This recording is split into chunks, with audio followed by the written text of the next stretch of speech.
Hello, I'm Isaac Hayes III, founder and CEO of Fanbase. Listen to what I'm about to tell you. The window to invest in Fanbase is closing. We've raised over $10.6 million of our $17 million goal. That means there's room for less than 6,370 people to invest in Fanbase for the average amount. The minimum to invest in Fanbase right now is $399. That makes you an owner in Fanbase today. Go to startengine.com/fanbase to invest. Why? Because current social apps have taken advantage of users for far too long, with content suppression, shadow banning, harmful racist content, and no real tools for monetization and equity. Fanbase has over 1.4 million users and counting, allowing anyone to reach all their following and monetize their content from day one. Social media is the new TV, and whoever owns the apps that distribute that content have the opportunity to own potential billion-dollar companies. While big platforms with uncertain futures are failing to serve their users, Fanbase is stepping up to fill the gap. Don't wait until it's too late. Invest now, invest for yourself and your future. Go to startengine.com/fanbase and own the next generation of social media.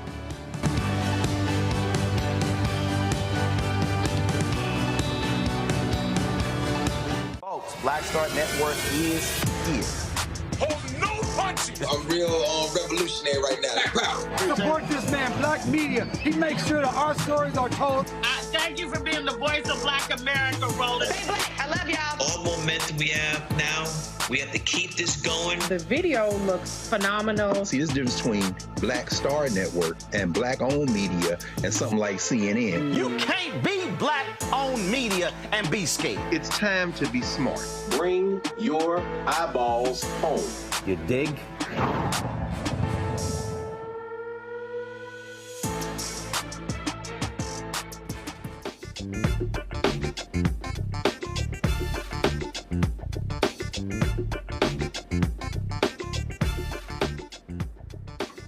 All right, it is Monday, May 19th, 2025, and I'm Candace Kelly sitting in for Roland Martin. Here is what's coming up on Roland Martin Unfiltered, streaming live on the Black Star Network. The Diddy trial just took a jaw-dropping turn. A former Danity Kane member hit the stand with explosive testimony about shocking abuse and threats. I was on the ground, and we have the latest with what happened inside of the courtroom. Voting rights are under attack. Louisiana's new voter ID law is sparking outrage. Critics say it's built to suppress, not protect. Danielle Lang from TE Campaign Legal Center will explain. And President Biden's cancer diagnosis is hitting home, especially for Black men. We're talking with a top urologist about what metastatic prostate cancer means and why it is a major wake-up call for our health. Plus, deadly tornadoes rip through the Midwest, devastating communities in Missouri. Former St. Louis Mayor Tishaura Jones joins us live to talk about the damage, the response, and what recovery looks like. It's time to bring the funk on Roland Martin Unfiltered, streaming live on the Black Star Network. Let's go. He's got it. Whatever the miss, he's on it. Whatever it is, he's got the scoop, the fact, the find. And when it breaks, he's right on time and it's rolling. Best believe he's knowing. Putting it down from sports to news to politics. With entertainment just for kicks, he's rolling. It's on go, y'all. It's Roland Martin, Rolling with Roland now. He's funk, he's fresh, he's real, the best, you know he's Roland Martin now.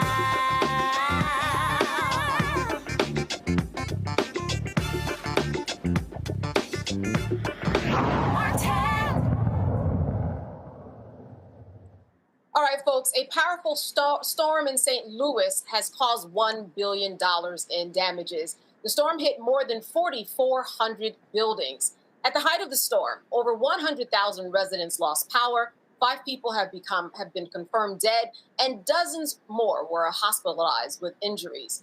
As of noon this past Sunday, some 36,000 customers were still without electricity. Despite 1,900 workers on the ground, restoring power has been a huge challenge, with nearly 300 power poles down. Joining us now is the former mayor of St. Louis, Missouri, Tishaura Jones. Thank you so much for being with us tonight. Thank you for having me. So can you describe a little bit about what's going on the ground right now? What does it look like to you when you hit the streets? Yes, so I have been out in community for the last 3 days since the storm hit. My neighborhood, it took a direct hit as well. I've been out without power up until last night, and there are still hundreds or thousands of people still without power. And what I have seen as I drive around the community and as I am helping people dig out of this horrendous storm is that we still need more help and that the need is vast. And so the city is doing its coordination with other departments regionally and nationally. And where I have chosen to focus my efforts as the former mayor of this city is trying to make sure that no one falls through the cracks and what are those gap services that we can provide.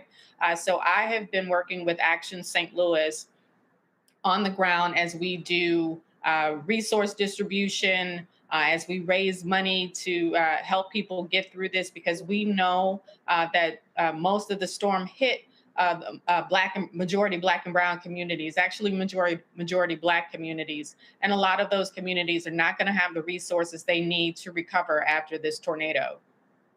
So what are you expecting something in terms of what the president can do and those with the executive powers can do at this time? What is that looking like?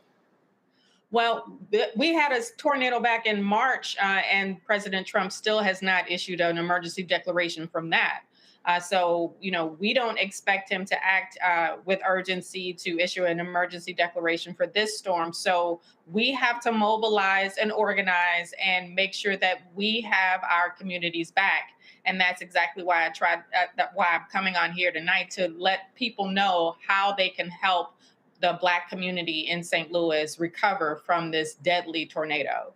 All right, let's talk about that a little bit more. What can people do? You said that that you already have a couple of thousand people on the ground. That is not enough. But what can people who are watching tonight do for your community? Well, first and foremost, they can contribute to Action St. Louis, and I will send you a link where people can contribute to Action St. Louis, and they are providing direct resources to communities. So we are collecting all sorts of supplies, cleaning supplies, construction supplies, plywood, wheelbarrows, whatever we can get our hands on, to make sure, and then deploy that out into the community. We're working with AmeriCorps to make sure that we can put together a database of people that still need help, and then we will continue to call on our people who have expertise in construction to help rebuild roofs, to help tarp roofs. So we are boots on the ground, making sure that we are that no one falls through the cracks. And so we have been stationed at a local YMCA. If people are familiar with St. Louis, the O'Fallon Park YMCA, on a daily basis, just to make sure that that there is somewhere that people can come and let us know what they need, and then we will also deploy the resources within those communities. And what are you finding are the needs that residents are coming to you the most? What are people saying on the ground when you talk to them? Well, a lot of people are still without power, and we realize that our utilities are working around the clock to restore power. The biggest need is repairs to homes, and what happens when you don't have access to power. So our seniors, our disabled, will also need housing as we continue, as we try to rebuild their apartments, their homes. You know, in the Black community, and especially in St. Louis, we have an old housing stock, an old, beautiful housing stock, 4 sides brick, 3 layers of brick in some of these homes. And so bricks are everywhere on the ground. And so we are picking up and salvaging what we can, but it also makes rebuilding very, very difficult and very expensive. We are trying to make sure that we can shore up the homes where we can. Again, there are other storms that are expected later on in the week. And so just making sure that people have what they need to ride this out. And then we'll also pivot to talk about other financial resources that we can raise money for to help them survive or recover from this storm. And what is your advice to people in your community? Because as you said, you just did not recover yet from the past storm. Now, a situation where more storms could potentially be coming. What do you tell your residents, your community, in terms of preparing for what is possibly to come? What I'm telling everybody is to make sure that you have some people who will have your back, and so you're not taken advantage of. We hope that everyone has insurance, but we realize that many may not and may need help rebuilding their homes. And in some cases, those homes may not be able to be rebuilt. We are talking about a community that has been neglected for at least 70 plus years. And so rebuilding is going to be very difficult, but we want to be a part of the solution and provide as many resources as necessary. And that's why we are asking people everywhere across the country to donate to Action St. Louis. That way we know that resources will get directly to the people in need that need it most. Action St. Louis, when we talk about a timeline, what you're doing to help people in terms of people going back to work and school and getting on their way, what's the outlook in terms of, I know that possible recovery isn't going to happen fully for any time soon, but what is the timeline for what your hopes are? We're probably going to be in recovery mode for, several months because our public transportation system also took a direct hit. So just when I was picking my son up from the airport last night, I saw our crews out trying to fix our train system or our Metrolink system. People's cars were buried under trees, and so they're going to need transportation to work. You're going to have people without work because their businesses were also decimated through the storm. So recovery is going to be very, very long and very arduous and very difficult for a lot of people. So anybody within the sound of my voice, we need all of the resources that we can to help this community recover from this horrible once-in-a-lifetime storm because a tornado hasn't hit this part of our community since 1959. Now, in terms of the monies that you're asking for, where will it go directly? How will it serve the community? So Action St. Louis has been buying supplies for people, buying water, food, construction supplies, and literally we set up shop where people can come pick them up. We also work with other organizations to deploy them in communities for the construction materials. For example, we're working with a couple of organizations and labor unions and collecting addresses to make sure that those who need construction on their homes, or it needs some shoring up, that we are deploying units or volunteers to help shore up these people's homes. So that's what the money's going for. When you donate to Action, that money goes directly into the community. I know that people can lose hope during these times. What is the sense from the people that you're talking about their outlook, how they're feeling about St. Louis, Missouri, especially when more storms could potentially be coming? The one thing that I have seen as I have been in the community since the storm hit is the resiliency of our community. People are really pulling together, and it's such a beautiful thing. As I was on the street helping one of my former staffers with his home, people, drove by or walked by with water, with food, with snacks, because they realize that, once you're working and you just don't stop to eat or to stay hydrated. So our community is really coming together, and it's such a beautiful thing. And also, what I want people to know is that we will rebuild. We are a resilient community, and we are coming together during this storm to help each other, to help our neighbors, to help our friends and family. So I am very, very hopeful that we will rebuild our community after this horrible storm, because we are going to come together and roll our sleeves up and help our neighbors and friends rebuild. All right, Tishaura, I want you to one more time just mention how people can give you donations in order to help your community before we leave tonight. So Action St. Louis is a nonprofit, and you can find them on ActBlue. So if you go to actblue.com, you can search for Action St. Louis for their 501c3. They're a nonprofit, and donate there. And we will welcome any size donation from $1 to whatever you can afford. We realize that these are tough times for everybody, but we are asking people to keep us in your prayers, but also if they can help us out, help us recover, and help our community recover, we would greatly appreciate it. All right, Tishaura Jones, the former mayor of St. Louis, Missouri, thank you for letting us know. Our hopes and prayers are with you, and I'm certain that people will donate to help you in what's to come. Thank you again. Good to see you. Yeah, thank you. God bless.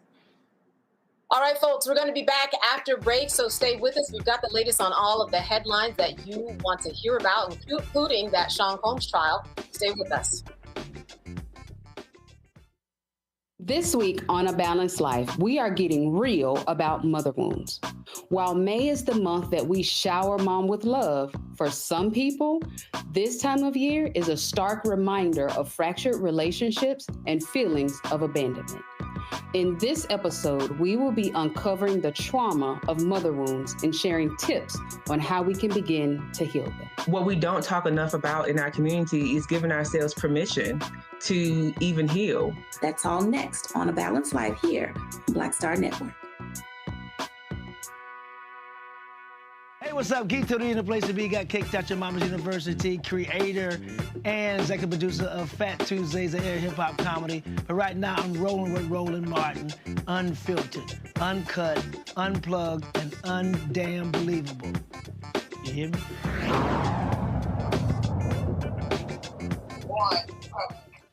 All right, I want to welcome our panel tonight. I am joined by Dr. Julianne Melvo, economist and president emerita of Bennett College and author of Surviving and Thriving, 365 Facts in Black Economic History. She's out of Washington, D.C. Also joining us tonight, former Georgia State Representative Renita Shannon out of Atlanta, Georgia. And finally, Dr. Omekongo Dibinga, senior lecturer in the School of International Service at American University and author of Lies About Black People, How to Combat Racist He is out of Washington, D.C. I want to start with the good doctor. Dr. Dibinga, how are you doing tonight? I'm great. How are you? I am doing well. Listen, I just wanted to talk to you about these storms, your take on really what the president and his office should be doing at this time. It seems to me that he steps up in other places that need money, but some reason not St. Louis. Well, you know, whenever your citizens are struggling, just go bring some so-called farmers in from South Africa and set them up with housing and jobs and everything else that they need. I mean, this is disgraceful. During the last Trump administration, I remember listening to Black mayors across the country who said when Atlanta, other places, when Trump was was president, we were on our own. And it seems like that's repeating itself right now. And one of the things I'm wondering also is with the firings that they're doing in places like NOAA and the like, they're getting rid of overnight forecasters and, where there's signs of a hurricane that were coming that were missed because of what they were doing with Elon Musk's department, that maybe some people could have got early warning signs and maybe evacuated and the like. So on some levels, their ignorance and budget cuts are making these storms worse. And then the people are not getting help on the other side of it. And it's also sad that, to be quite honest, like I've heard stories about the hurricanes and the like, but I haven't seen this on any other network. I haven't seen anyone talk about it in March except us. I haven't seen anyone talk about it in recent days in terms of the lack of assistance that these people are getting. People just talk about hurricane blew through town, certain people died, people have no power, and that's about it. And this is how the president gets over. We expect Trump to do what he does, but Trump has been known to bow when the pressure becomes strong enough. And if people aren't reporting on these things, then there can't be any pressure. And so people need to get this word out. We need to spread that website to help people get the funds. But this is going to be the case for the next 4 years. How do I know that? Because it was the case for the last 4 years. There's nobody coming to save us but us. It's tragic. More attention needs to be drawn to it. And his hands need to be forced in order to help serve our people. We can't just give up, but we have to call it out. And Dr. Dibinga, you are so right. I spoke to a couple people today. I said, have you really heard about this storm? They said, no, I absolutely knew nothing about it, which is incredible because of the number of media outlets that we have that are out there, not traditional, but also online. Representative Shannon, I wanted to ask you this about the responsibility of the politicians to jump in here. I haven't heard a lot about that either. Yeah, sure. I mean, obviously, it's the responsibility of the elected officials to help lead folks through traumatic events and through events like this that really, rock the foundation of the residents that live in the places that have voted for them, their constituents, essentially. But this does, so that's kind of the role of the elected officials to speak up for their communities and say what their communities need. Even though she's the former mayor, Mayor Jones just told us what the community needs. She's still pretty much serving as an elected official, even though she's not currently in office. So she's doing what she needs to do. The folks who are currently active and elected need to be doing the same. But I would add the larger point is that this is really the place where the federal government really needs to step in with assistance. And so I would argue that Trump is not only just trying to screw black folks, he screws his own. Don't forget that Sarah Huckabee Sanders, governor of Arkansas, recently had to fight the Trump administration when her state needed help because of a climate disaster, and they were denied. So all of the cuts that you hear about, whether it's cutting the National Weather Service, whether it's saying that they're going to take down FEMA and cuts to FEMA, and all of these services that are that collectively support the country and everyone. And folks in different states, all of those services really, you don't realize how much these things really matter until you need them. It's almost like insurance. You don't care about that support until you need that support. Dr. Malveaux, I'm sure no surprise to you. He's taking FEMA apart, and FEMA would be the agency that would respond from this. So as Renita has said, you don't know what you need until you don't need it. People don't know that we need FEMA until FEMA is there. I was in Grenada over the weekend celebrating Malcolm X's mother. And I was with a brother, Mike Rogers, who's a big corporate deal in St. Louis. And he was spending most of his time, he's supposed to be with us, on the phone trying to figure out what was going on. And one of the things one of the other brothers said is, this isn't on the internet. Most of us get our news these days through, CNN, PBS, This is not a big deal for those people who choose to ignore it. So while I'm not holding all media responsible, I'm wondering where your lens goes and why. And why that lens does not go to predominantly Black communities. Renita's right. It's not that, this is not a racial thing, but basically the lens shifts. How do you get some motley white South Africans who people are saying, well, they were discriminated against because someone tried to take their land? Well, where in the you know what did they get the land from? It's not, it wasn't their land. Right. And there you have it. You know, like you said, it is a problem bigger than we know. A lot of it does have to be do with the media because we just don't know what's going on. And our algorithms don't take us to these types of stories. I'm certain that a lot of people will donate to the cause. All right, the people, I want to move on. I want to talk about Sean Combs because today began the second week of testimony in the Sean Combs sex trafficking trial. Former Danity Kane member Dawn Richare was back on the stand facing defense attorneys who questioned her credibility, citing inconsistencies in her statements and her continued work with Combs after the alleged incident that she talked about. Richard sued Combs last year, accusing him of groping, assaulting, and imprisoning her, and threatening her life when she defended Ventura. She also sued for unpaid wages. What also came out on Friday on Richard's first day of testifying was that Combs's lawyers filed to have her lawsuit dismissed. Finally, on the witness stand today was Cassie Ventura's former best friend, Carrie Morgan. She described instances of being allegedly abused by Combs. Dr. Malveaux, I want to start with you. I know your feelings about this trial. I know you say, listen, we've got a lot more important things to think about than this trial. But I think that there is some importance in terms of having eyes on the justice system, especially when people of color are involved.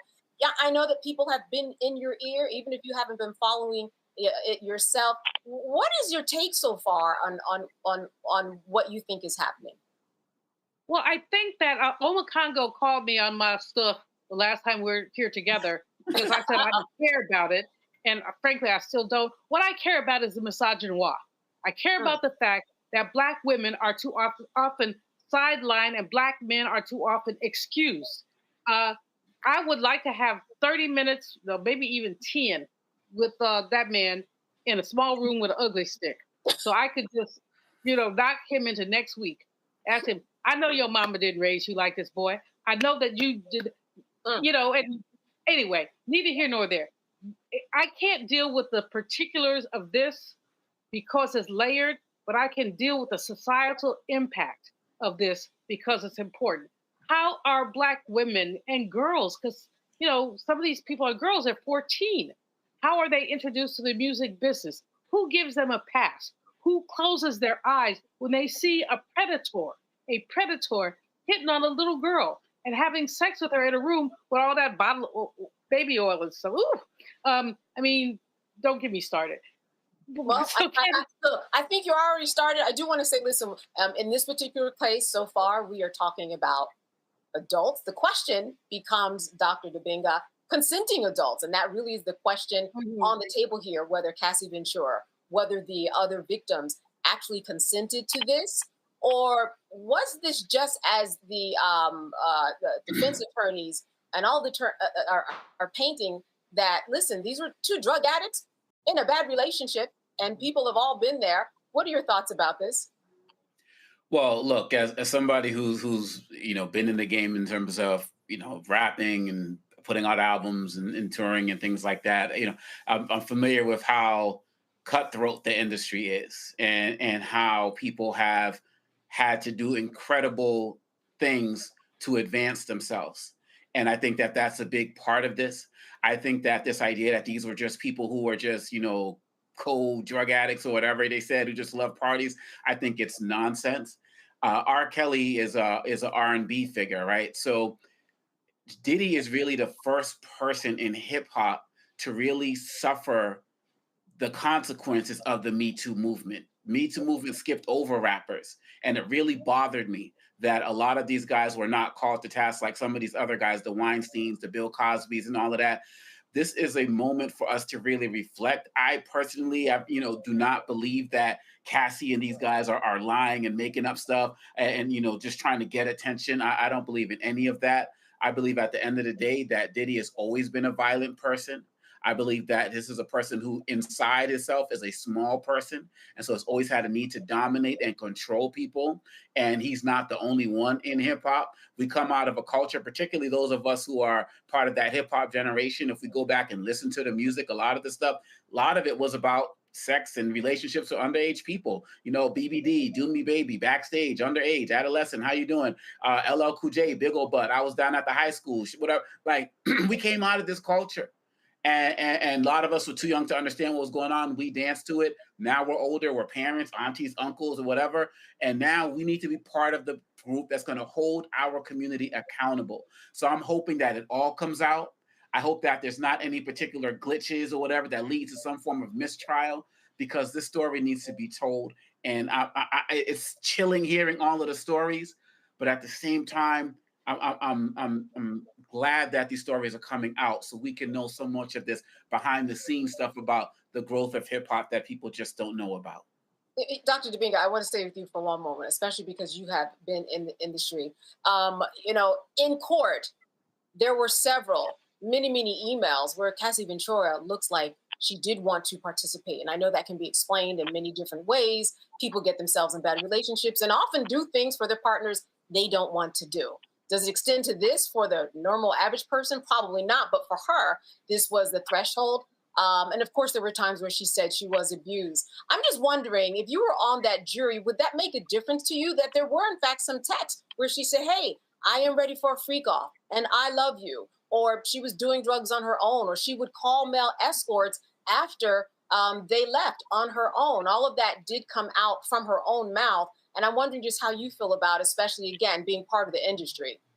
Well, look, people have to understand. I mean, look at the age difference between, Cassie and Diddy. Look at her career trajectory as it relates to their relationship. And I hope that the people who are prosecuting Diddy are doing a good job. I haven't watched every ounce of the trial, are doing a good job of helping people understand the pressures that a lot of these young women particularly go through to be part of the industry. And so my hope is that these people on the jury will look at the scale. My hope of what he did versus what she may have done afterwards. I hope that they will have people who are trauma and abuse experts who can speak about things like Stockholm Syndrome and how people may feel attached, to their captor. I'm somebody who's also worked internationally in the field of sex trafficking. And so I understand what it's like for somebody to feel like, and people say, well, she was a singer, she was famous. It doesn't matter.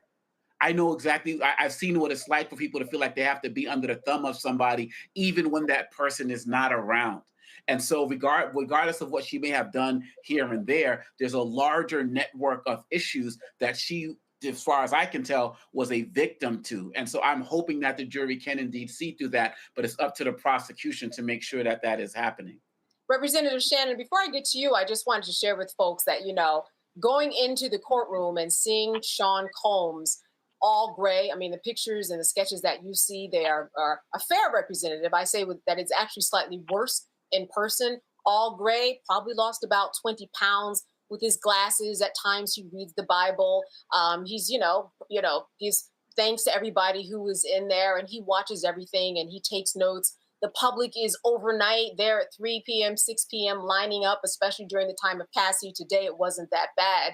But there's just a lot of talk in the courtroom, outside of it rather, about, what could happen. And I think that a lot of this just has to do with who is telling the better story. And like Dr. Dominguez said, we need somebody to contextualize this, because why did she stay in this relationship for 11 years? Representative Shannon, what are people talking about in your circles?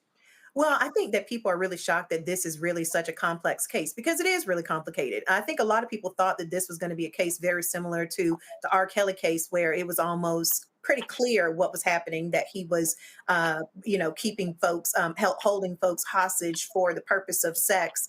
and making people do things completely against their will almost the entire time.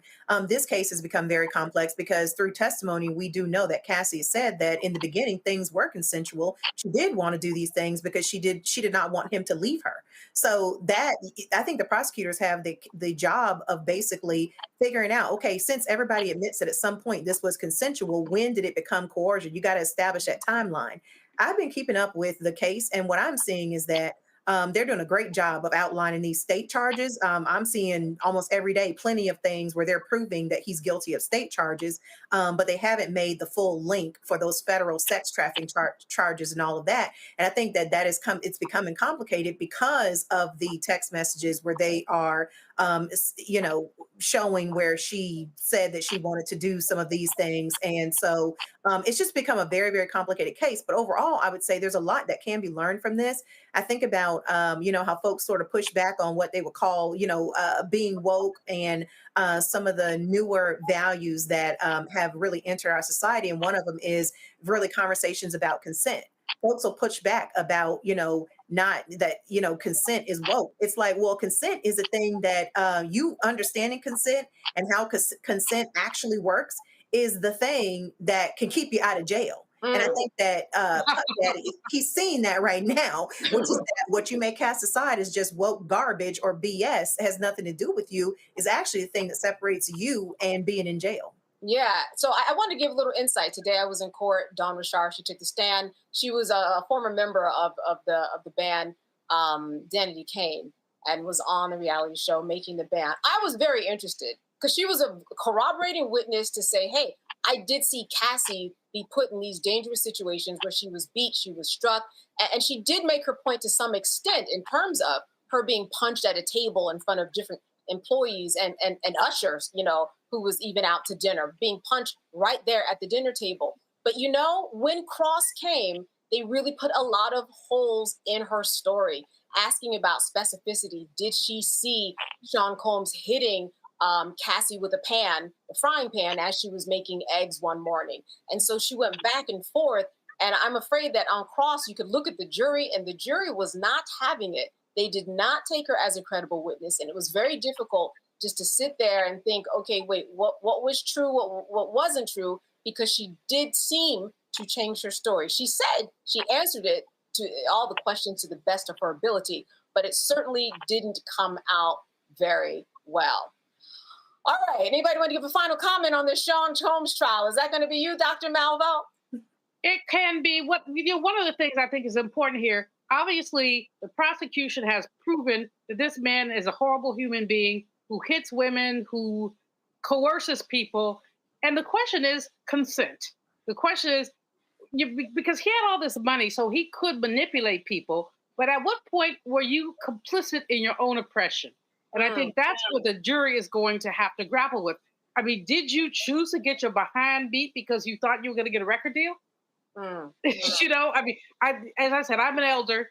I look at this bit and I shake my head. But I also say that people should not be coerced. Their livelihood should not be placed on the line, which it appears to have been done here. And those like Obakongo, who know more about the music industry than me, are better qualified to talk about it. But I would just say this stinks. I don't know if it's a federal case, but certainly it's a case of some sort. And Black folks, I was with a bunch of people, multi-generational, and I had a couple of folks say, well, did she choose to do that? We have to start looking critically at the people we lift up. If nothing else, nobody ever needs to buy another Diddy, whatever again. Record, boy, just go find a small hole to sit in. Could be the jail, but it could be your mama's house. You said mama has a lesson. Listen, this was a federal case. I want to say that. You mentioned her record deal. She had a 10 record deal. She had one record come out of that lengthy relationship, be it personal or professional. And I want to say this before I throw to break, that I do think they have made the case that he did cross someone over state lines for the purposes of prostitution. That is the lowest charge.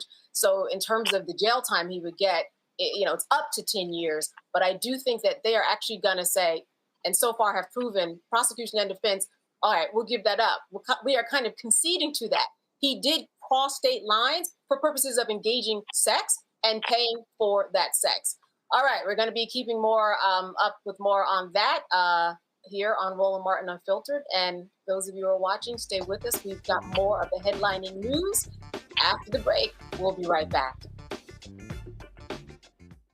On the next Get Wealthy with me, Deborah Owens, have you ever had $1 million idea and wondered how to bring it to life? Well, it's all about turning problems into opportunities. On our next Get Wealthy, you'll learn of a woman who identified the overload bag syndrome, and now she's taking that money to the bank through global sales in major department stores. And I was just struggling with 2 or 3 bags on the train.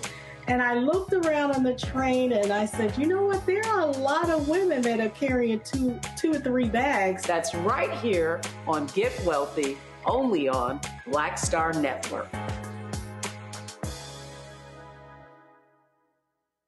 I'm Russell L. Honoré, Lieutenant General, United States Army retired, and you're watching Roland Martin Unfiltered.